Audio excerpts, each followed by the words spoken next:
David Wellington, the wealthy CEO of Wellington Industries, stormed through his glass-walled office on the 45th floor, his voice reverberating as he yelled into his phone. Outside, a Chinese delegation emerged from four sleek black sedans parked at the building's entrance. The scheduled translator had just canceled last minute due to a sudden family crisis, leaving David with just 20 minutes before a critical $250 million contract meeting with China's leading tech conglomerate, a deal hinging on impeccable communication.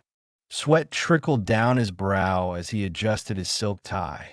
Rebecca, his sharp-eyed executive assistant, reported from her phone that no other translators could be found on such short notice for a deal of this scale. A quiet voice cut through the chaos from the room's edge.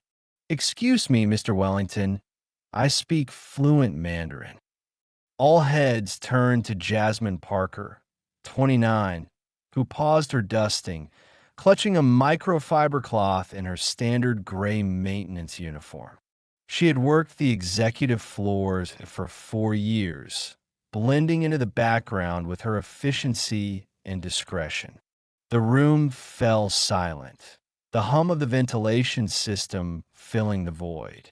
Rebecca chuckled uneasily. "Jasmine, this isn't a game. We're dealing with millions." David, desperate, studied her anew. "You speak Mandarin?" he asked, his tone laced with doubt but tinged with hope. "Mandarin, Cantonese, and some Shanghainese," Jasmine replied steadily, her gaze unwavering. "I studied East Asian languages at NYU before joining the staff." Over the years, while polishing conference tables, Jasmine had absorbed every discussion, strategy, and misstep, especially Rebecca's. Rebecca's face shifted from amusement to annoyance. "David, you can't be serious. A janitor leading our biggest meeting?" But David, grasping at straws, pressed, "Prove it. Say something in Mandarin." Jasmine inhaled deeply and delivered a polished greeting in Mandarin, her diction crisp and confident. Though David didn't understand, the authority in her voice was unmistakable. "It's a formal welcome, expressing hope for a profitable partnership," she translated. Rebecca crossed her arms, muttering, "The Chinese will never respect a maid in a boardroom." A memory flickered for Jasmine. 2 years ago, she'd overheard Rebecca in the break room, complaining to a colleague about that quiet black girl lurking around. Jasmine had stayed silent, but never forgot. David, seeing a spark of brilliance in her eyes, decided, "You've got 25 minutes to prepare. Find something suitable and meet me in the conference room." As Jasmine rushed out, Rebecca hissed, "This will ruin you, David."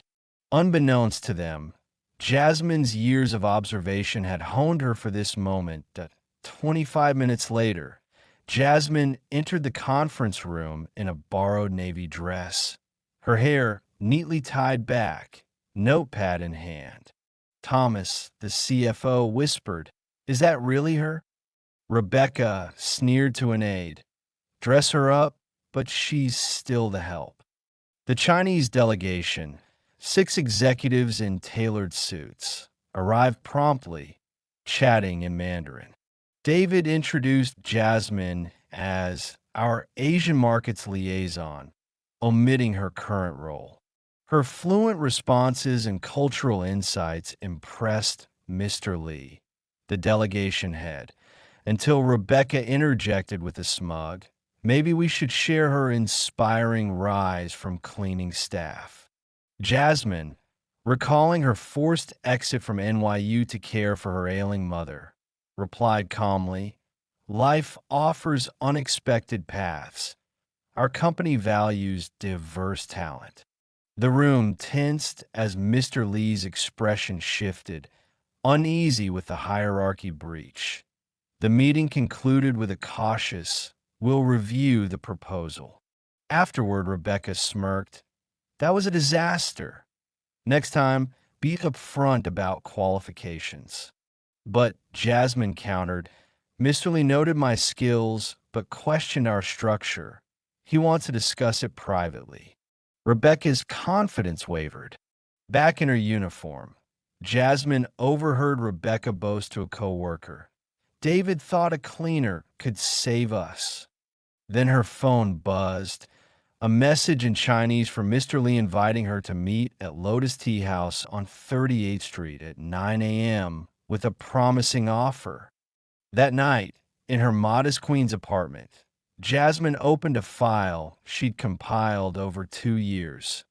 58 pages of evidence against Rebecca, deleted emails, weekend security logs, and photos of falsified contracts targeting minority-led firms. The next morning at Lotus Tea House, Mr. Lee and Ms. Zhang, the group's expansion director, offered her a consulting role with a salary 6 times her current pay, asking her to probe Wellington's contract issues.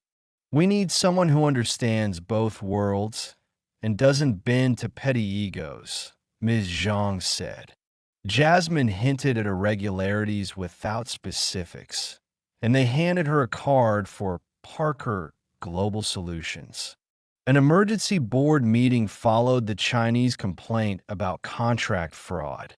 Jasmine, now in a tailored charcoal suit bought with an advance, presented evidence.